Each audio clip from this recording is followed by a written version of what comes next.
everyone. Sorry I'm late. It's 6:05 and I know I said sharply at 6, but I came downstairs. I had all of my ingredients today to get ready to talk about Manhattans, because tonight, for those who are interested, I know half of you or more than half of you probably don't care. Tonight it is the season premiere of Real Housewives from New York, and what else would I make but a Manhattan? So I'm briefly going to talk about Manhattans because I did do the research. It was a drink that my grandfather always made for happy hour for my grandmother. Maybe that's where I got it from. So very quickly, I'll make it another day. But to talk about Manhattans, they were first invented in the early 1900s in, guess what, a bar event space in Manhattan where all the celebrities and all the politicians hung out. And it was whipped up in the 1900s using American rye whiskey. And for some reason, and maybe it had to do with war or something like that, but for a while American rye whiskey wasn't available, so we went as a collective group and started using Canadian whiskey, which is rye whiskey, Canadian rye whiskey, which is what my grandfather always had. Canadian Club in the house. And you would take, I'll do it very quickly just in case somebody wants to make it tonight. You would take a pint glass like this, and you would fill it with ice, and then you would put 2 ounces of rye whiskey. I was not going to make it with rye whiskey. I was going to make it with bourbon, because after Canadian whiskey ran amok through the 70s, 80s, now in the last 2 decades, bourbons have become super uber popular. So we were going to go with a bourbon, which would make it a smoother, sweeter, more feminine, if you will. Guys still love their rye whiskey for their Manhattans, and I thought since we went pink and made our rosé pink drink yesterday, we could make a Manhattan to kind of give them their moment. So I was going to make the Manhattan in honor of the Real Housewives, and now I can't do that because bing bing, there's no bourbon in the house. So I know at 2 minutes after 6 I found that out. I just assumed we had it because once, I guess a month ago, I saw some. I guess somebody drank it. Somebody who shall remain nameless. Anyway, let me go on. So it would be 2 ounces of bourbon, or like I said, rye whiskey or Canadian whiskey. If you use rye, it would be more of a bitter. Where did I write that down? Rye would be a little bit more bitter. Bourbon would definitely be smoother, and you also have the Canadian whiskey. Okay, the ratio is 2 to 1. Some people do 3 to 1. Some people do 1 to 1. I was going to do 2 ounces of bourbon, 1 ounce of vermouth, sweet vermouth, not dry, sweet vermouth, and Angostura bitters. Now I have 2 types. I don't know, I guess I like cocktails. I have the original Angostura aromatic bitters, which are made from bitters and herbs, and it was first invented from Simon Bolivar for his army down in Venezuela, and it was medicinal. So I think it's really funny that so many of these things that we're doing for aperitifs and aperols and bitters, everything really took place and came about because they were medicinals and they kind of helped you. So the Angostura bitters are really concentrated. I know it was my tendency when I first started to use them to just, shake them in. You really only need 1 to 3 drops, depending on how bitter you want it. Think of it as your salt. The same way you would salt food, you would use Angostura bitters. It will bring out the flavor of your drink.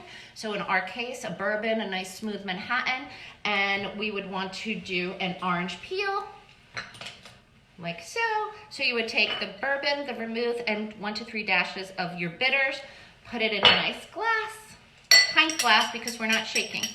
We would mix it up. I know this is hysterical, but okay. So this is the type that my grandfather would use, this type of glass. Some people use I forget what it's called, something with a C. I also had this glass, and then you could also, for a man, use a rocks glass or yourself, and you would put 2 to 3 new ice cubes. You wouldn't use the ice in here. You would take your pour, dump it out, and boom, you'd have a Manhattan. So cheers. I have to look and see if anybody put their tag name for whatchamacallit, the Real Housewives tonight. Oh, the other thing I wanted to talk about for Manhattans is your maraschino cherries. Of course, we have our red dye, horrible, not very good for us, maraschino cherries that everybody has probably one of those jars in their back. You could also make them, so that's kind of what I wanted to discuss. First, let me say there's a great Amareno from Trader Joe's. Those are the dark, small cherries. Those are the kind you see at a lot of bars now are using them. They're really tasty. And whenever Tom gets a Manhattan, I get his Amareno cherry. But we're gonna try something. I heard this isn't the best to do it with frozen, but it's not cherry season yet. So I'm gonna take a half a cup of cherries, frozen. All right, a little bit more than half a cup. Just put it in this. And then I'm just going to cover it. It's probably the same amount of vodka. You could use, you can use maraschino or maraschino, I forget how to say it, liqueur, to make them really original. I'm not gonna buy a $30 bottle of maraschino to make maraschino cherries, so I'm just going to use vodka. I think the other thing that would be nice to use would be Grand Marnier or Aperol. Any flavors that you like would work. So this is all you have to do. Put that in and let it sit in your refrigerator for 1 to 2 weeks, and then you'll have your own homemade maraschino liquored up cherries, because of course there's no liquor, there's just dye in that. So that's a nice little handy tip. If you do I have dark sweet cherries in the freezer. I like them in my smoothies. So you can make your own maraschinos. Or from Trader Joe's, let me say that right, Amareno cherries. Those were the best online that I could find the most of to tell you where to buy them. Okay, I'm a little frazzled. So because it's happy hour and I still want my cocktail, I am going to make myself a Cosmo. I know we started with this. The last time I did it, we did it wrong. That's right. We forgot the, I did it wrong. I forgot the, whatchamacallit, the cranberry juice. So I was drinking straight martinis, basically. I was drinking an orange teeny, which it was lovely, but it was a lot. I had 2 of them, and I was like, why am I bummed? Okay, so we're gonna take, I personally like 3 parts of orange flavored vodka. You don't have to use orange flavored vodka for this drink. Okay, and then a squirt of the lime juice, or original lime. And then let's make this, it's not Friday yet, even though we don't care about Friday anymore, I know. We're gonna take equal parts of the vodka and the cranberry juice. Splash of lime. And I don't have my recipes in front of me, so I hope I'm doing good. Okay, because I wasn't mixing anything. Usually I have my cocktail shaker, but you make do. Oh well. Let's pick that ice up before I forget it's there. All right, here's a mess. I went for a walk. It was so windy out today, even though the sun was shining. Alrighty. This is why I use a cocktail shaker for most of my drinks, but you can't make them for Manhattan. Okay, so you just take that. If you wanted it pretty, we all know what to do at this point. You take your glass, put a little orange, dip it in sugar, and you would have a rimmed glass. I'm leaving the ice in mine because I still have to make dinner. So, and then you know what? We do need a little fanciness. So, I'm gonna squeeze the fresh orange juice and put our lime in, and cheers. Here's our Cosmo. Of course, you could do a lime wedge. That would probably be better, but as everyone knows, I'm an orange girl. So there's my Manhattan. There's my Cosmo. And now I can say hello to people. Hello, Susan. Hello, Barb. Messing, Patty, Roberts, Suzanne from Texas, Kathy Clark, Suzanne from, I don't know where you're from. I'm sorry. Robin. Maureen, Marion, Russell Degnan. Hello from Ireland. First time tuner? I don't know. I don't know if you've been in before. Hi, Karen. My girlfriend lives in Maryland, but originally from Bayonne. Yes, Christine Tashin. I thought of the Manhattan because of you and Paul. So I definitely have to get a bottle of bourbon. Maybe you can post which bourbons you like. The Woodford Reserve, the Bulliet. I don't know how to say that. Hi, Heather. Regina, Molly Degnan, Fiona Degnan, Christine, Caroline, and Amy Maslowski. Okay, Marianne Callahan. Hello. I know, we got a cheers. Okay, so let's talk about that.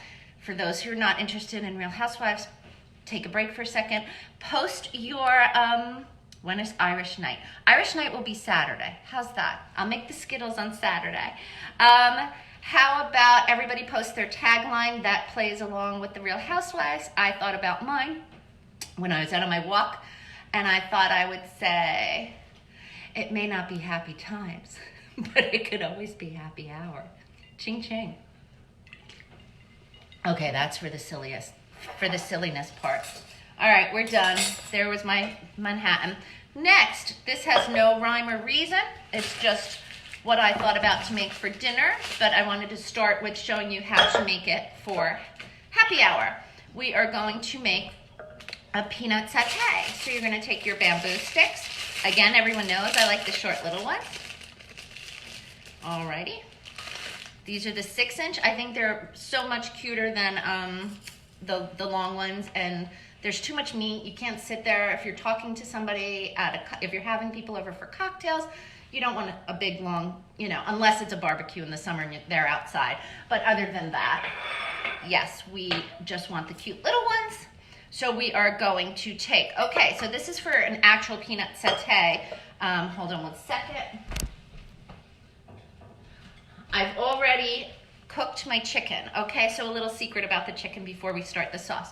There was in Restaurant Depot, where I went before all of this started to stock up, there was a 10-pound bag of chicken cutlets, pre-grilled and cooked. So I bought them, so all you have to do for these is defrost them and then heat them up on the stove.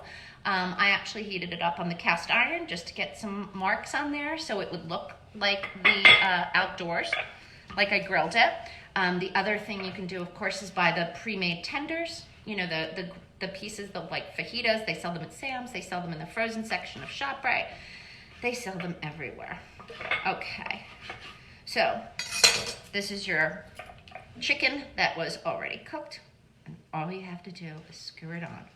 Okay, how's everybody's day? Hi Sheila, hi Kathy. All right, so there is no rhyme or reason why I was serving this. I know I like to match my cocktail to my snack, but today's Thursday and kind of running out of ideas, right? Okay. Alrighty, so you're gonna plate your chicken. That's already cooked, and then move your cutting board. Now, into your pot will go I will put the recipe online for the full serving. I'm just making half because honestly, I haven't made this before. Even though it's all of the ingredients I always use, I just want to get the measurements out correctly. So yes, Thirsty Thursday. All right, that requires a ching ching. Cheers, Sheila. Okay, and Cosmo is also a good drink for Manhattan because we know that Sex and the City started it, and we know where Sex and the City came from. Manhattan. So look at that. Everything is just tying together. Okay, so we're gonna take our peanut butter. You could use crunchy for this. That would be fine. This I bought by accident, like I said the other day. This is simply ground, so there's still a little bit of grit to it. So if you do like Thai food, and the reason I'm making the Thai food is because Sheila Kohler, hello, made Thai yesterday and put a picture on her Facebook wall. So as soon as I see something that I love, then I have to have it. So this is Peter Pan, simply ground. It's in between a smooth and a chunky. So it's just got a nice grit to it, but of course, my kids don't like the grit. Not that they even eat peanut butter that much, but if they do, they don't like that one. But it's great for cooking because then you don't have to worry. When I first thought of how am I gonna make the Thai peanut satay when I don't have peanuts, I only have cashews and almonds, and it definitely requires a peanut flavor. I thought of the chunky peanut butter would be perfect. Next, you're gonna take 1 tablespoon of soy sauce. I have this in the house. Don't look at my nails, obviously, they're not getting done. So I buy a big box of that because it's actually the wheat-free. So it's got reduced sodium, 0 carbs, gluten-free. It's so much better for you than the regular stuff. Okay, so you're gonna put a tablespoon of that in. And then you could grate a small onion if you want. I don't feel like grating onion tonight. Again, we're all about ease, okay? And then you're going to take, let me look at my recipe, 2 teaspoons of brown sugar. Now again, I'm halving this, so just 1 teaspoon is going in. And then our handy dandy red pepper flakes. As much or as little as you like. Okay, and you're gonna serve that, cook that on the stovetop, and literally you're just gonna bring it to a boil. Once it boils, stir it around a few times. Don't let it overcook, don't let it reduce too much. Just as soon as you get a nice creamy texture. It's all cooked in there. We don't need to cook it, we just need to incorporate all the flavors together. And then you're just gonna pour it in a pretty little matching glass. And then I do like to put fresh lime on the chicken right before you're serving. It'll be really good. Alrighty, so you'll have your chicken satay with your great peanut satay sauce.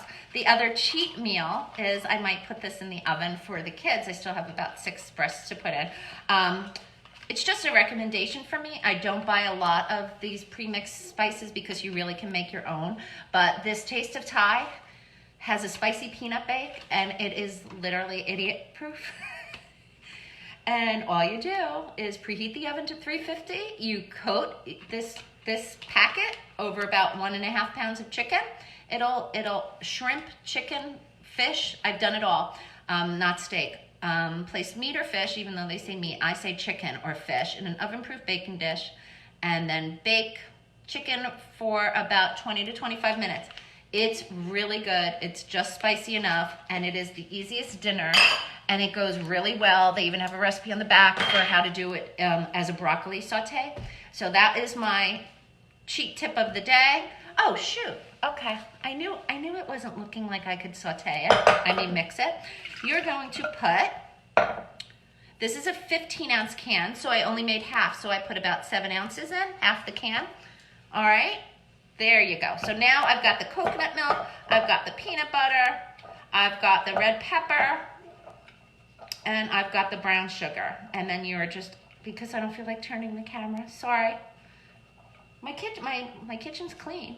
I cleaned it.